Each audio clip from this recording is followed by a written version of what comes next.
Thanks so much for joining us for another edition of KFFB's Open Mic program. We do have Senator Boozman with us. And Senator, thanks so much for taking time and talking with us on this Valentine's Day. Oh, thank you so much for having me, as always. You know, it's really funny. I got to do a shout out about Valentine's. One of my most memorable moments was, I don't know if you've ever had this opportunity to have it in your life, but Valentine's, they'll say it's Valentine's Day. And it's like 4 o'clock. And I'm like, oh my gosh.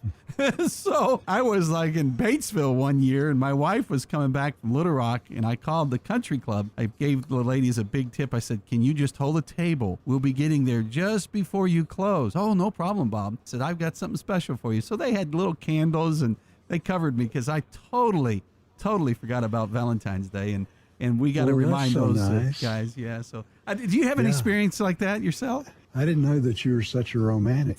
That's great. I don't know if you call that romantic. I think that was just covering myself. I think I think what Kathy and I have enjoyed more than anything, especially, when our kids were younger and this and that, was to make a point to go out and eat, like you're talking about, and spend some time together. The other thing is we both really like Cadbury chocolate. And so it's a good time to have, the Cadbury chocolate Valentine's candy, and a good excuse to kind of cheat a little bit there. So that's always been fun through the years. Oh, yeah, I love that stuff for sure. Well, one thing when we're looking at the news, and I mean, it's so good to see Valentine's and love, but when you say love in Washington, D.C., those two really don't come together. I mean, it just seems like the news cycle is just hammers and over, and I swear it seems like we've been listening to impeachment the entire time of Trump. With the impeachment, what's going to happen next? Well, you mentioned listening the entire time, and you're exactly right. I mean, there was people calling for his impeachment almost as soon as he was elected, maybe even before he was elected. And then just before the trial started over here, after they'd done it in the House, Representative Green was talking about going forward and starting to gather evidence, even while the trial was going on, so they could do it again. It's not a good situation. I felt like in looking at the evidence from the House members, looking at how it was done in the House, I thought it was a very unfair process. They brought it over to the Senate very unprepared. And so at the end of the day, there just wasn't stuff that rose to the height of actual anything that had to do with actually impeaching a president. My fear is that in the future, anytime you've got a president of one party and then a House of a different party, then that's just going to be a weapon, that you might use to halt the president's agenda, or, try and remove him from office. And the one thing that we've had in our country is political stability through the years. That's what separates us from the rest of the world. So that's a real downside. I'm glad it's over. We had almost every Republican vote no, and some Democrats also vote no. So hopefully this will make it such that we don't have to worry about it again for a long time. When you look at the way things are in D.C., and sometimes we don't have a filter. It sounds like it's just hate, and everybody hates everybody, and everybody wants to sue everybody, and nobody trusts anybody. But that's not really like it is. You have Democrats that you do work together. It's not really that you guys don't even look at each other when you walk down the hall. No, you're exactly right. These are people that you work with every day, and certainly, they've got their things that they believe, and we have differences of opinion. And for the most part, that's really very civil. This year, I think we'll have the opportunity to pass a bill that has to do with our transportation. That's about 40% of the dollars that Arkansas gets for its transportation system. And that's true throughout the country, probably in almost every state. So these are important things. And in the past, we've been able to come together. Last Congress, we passed a farm bill that was so important to Arkansas. 25% of our economy, record number of votes in the Senate, so very bipartisan effort. So you do see a lot of things, but people sell newspapers and news by reporting the things that they can to really make it such that they're a lot juicier than they actually are. Well, and you also can talk about trade. I mean, the president recently signed the USMCA trade deal, and the first phrase very of China. Bipartisan effort. Did the USMCA again? That Democrats and Republicans coming together in this atmosphere that was so important.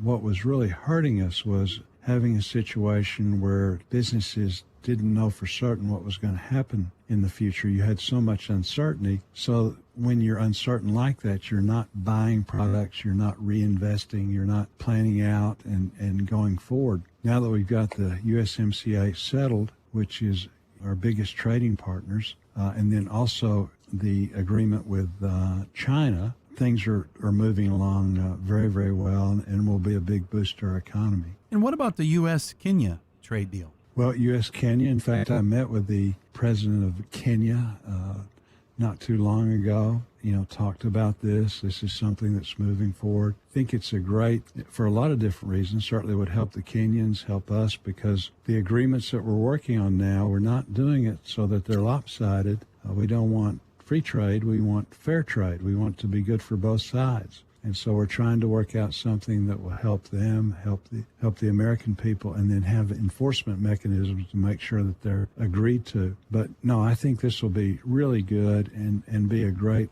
example for what we can do with countries in the rest of Africa and throughout the world.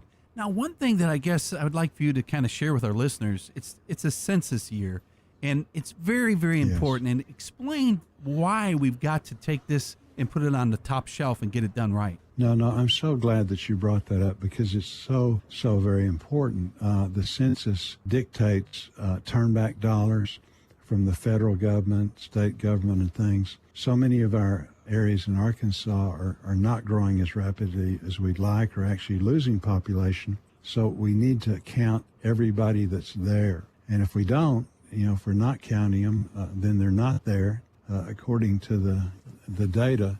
And so as a result, it really does affect the economy of the various counties in Arkansas and the state in itself. So I hope that all of your listeners will participate and encourage their neighbors to participate so that we can get an accurate count and then make sure that we've got all the, what we're entitled to based on the census that is a for real accurate number as opposed to being undercounted. I think Arkansas was 37th, something like that, in reporting. So we don't have a good history of actually, reporting the numbers that actually, are in the state. But when we don't do that, it really does hurt us. So again, thanks for mentioning it. And I'd really like to encourage your listeners to be sure and participate. And then if there's an opportunity to help out getting others to participate, I would very much appreciate it if they would do that. Oh, I know that you're just about out of time. We know we got to move on, but I want to do a shout out to Elijah that's with your Mountain Home office. We had a remote Wednesday, and it was pouring down rain for 3 hours at Taylor Hearing's grand opening in Batesville, and it was just everybody was drenched, and he comes in with his sunshine personality, and everybody was like, wow, that was really nice. I mean, driving from Mountain Home, I know he had other business, so we appreciate that for sure. Well, I appreciate you mentioning. He's a very, very nice young man, and just bringing up, those kind of things in general. Certainly, if any of your listeners are having problems, veterans problems, Social Security problems, anything that runs them afoul with the federal government, maybe they've got an IRS issue, the list just goes on and on, immigration issue, be sure and contact our offices, and we will be glad to help any way we can. And then also that goes for the rest of the Arkansas delegation. Everybody wants to do their best to help others. We understand that these are service jobs and would like to help in any way that we could. Well, we sure do appreciate you taking time and talking to us. We've been talking with Senator John Boozman here on KFFB's Open Mic. You can find this at kffb.com as well. Thanks, Senator. Thank you so much for having me, as always.